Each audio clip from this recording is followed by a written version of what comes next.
people are very particular about how the national anthem is sung. Are we not? I still say the greatest rendition, one of the greatest ones I've ever heard, was Whitney Houston when she did it. Oh my gosh, sweatband and all. She went out there and just ripped the roof off. Was there a roof on that stadium? I don't know, but she did. If there was one, it's gone now. It was amazing. That was like one of the most it was amazing. If you can't do it like Whitney, then just do it regular, okay? If you're not Whitney, then just don't do it. Don't do the, I can't stand that. When you have like a jazz run in a one-syllable word, stop. You don't need to complicate it, right? It's like over-seasoning food. You don't need to. Sometimes you just let the food shine, right? It's like, oh, if you over-season meat that you're grilling, you got to let the meat shine.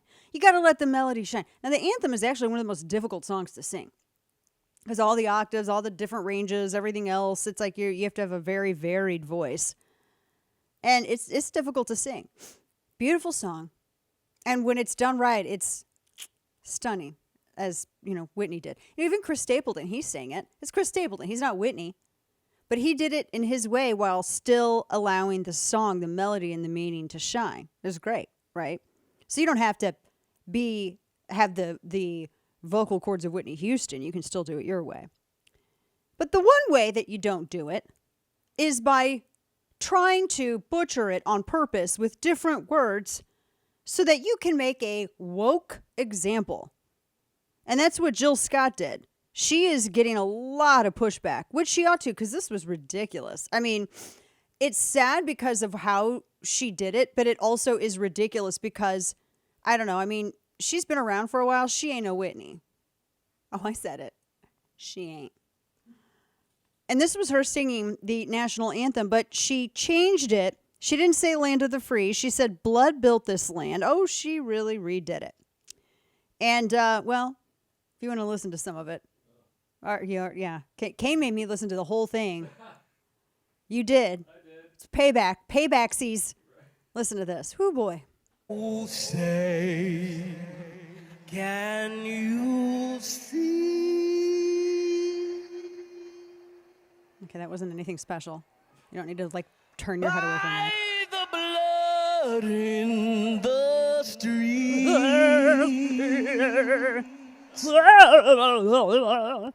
That this place doesn't smile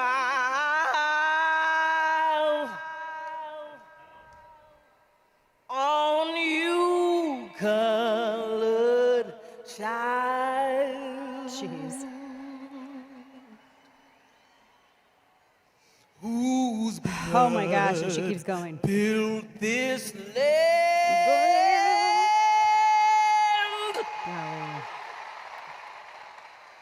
with sweat and Had to stretch. hand. Okay, I'm done. I can't, man. I can't. I'm going to, So, that was the, her version of the anthem. So she changed the words of it entirely. And, if you don't want to sing the anthem, don't sing the anthem. But you don't have to be an ass about it. And she was. That's some capital B stuff right there. That's ridiculous. I mean, you're sitting here telling people that they are experiencing a suppression that they have not experienced. You're trying to borrow from history to drive a division that enriches you today. That's what this whole grifting cottage industry has become. I mean, it's insane.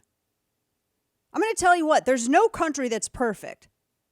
But I'll be damned if I compare the United States to any other country and act like my country is lacking, because it is not. Try to find one better.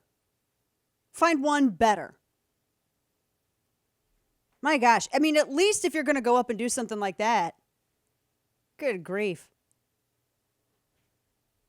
I'm embarrassed for her.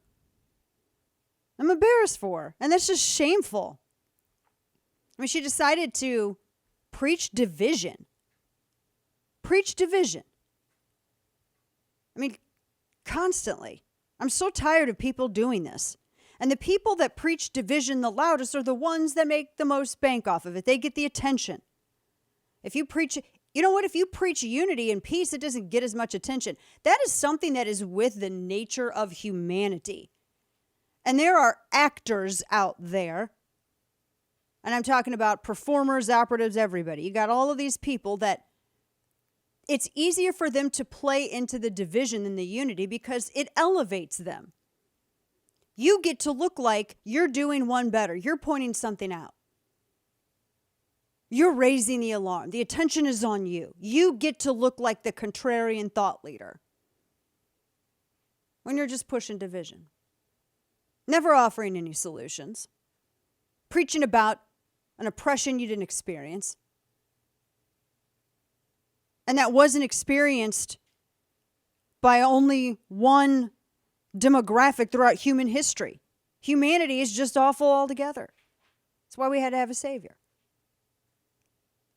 But with this, there is just something in human nature where we gravitate towards strife.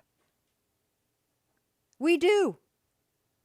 I'm always amazed when people say, oh, we don't need any more division. No more this, no more that. But yet they promote it. They propagate it. They publish it. They celebrate it. They make money off of it. And even if it's not directly in the form of a dollar, it is indirectly in the form of influence.